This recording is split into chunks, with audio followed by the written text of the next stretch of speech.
جس شاعری کی تاریخ حضرت امیر خسرو سے موجودہ عہد تک ہے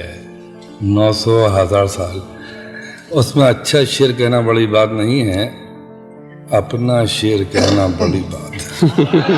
سزا دینے کے لیے مجرم آیا، بادشاہ نے کہا گردن مار دو، وزیر نے کہا نہیں، کہ سولی پہ چڑھا دو، وزیر نے کہا نہیں، کہ جرم کیا کہ شاعری کرتا ہے،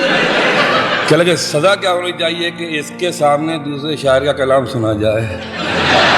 کہ سفر میں دھوپ تو ہوگی، جو چل سکو تو چلو، سفر میں دھوپ تو ہوگی، جو چل سکو تو چلو، سبھی ہیں بھیڑ میں، تم بھی نکل سکو تو چلو، اور یہاں کسی کو کوئی راستہ نہیں دیتا۔ یہ واشنگٹن میں شعر پڑھ رہا ہوں، دیکھیے یاد کر کے جائیے، یہاں کسی کو کوئی راستہ نہیں دیتا،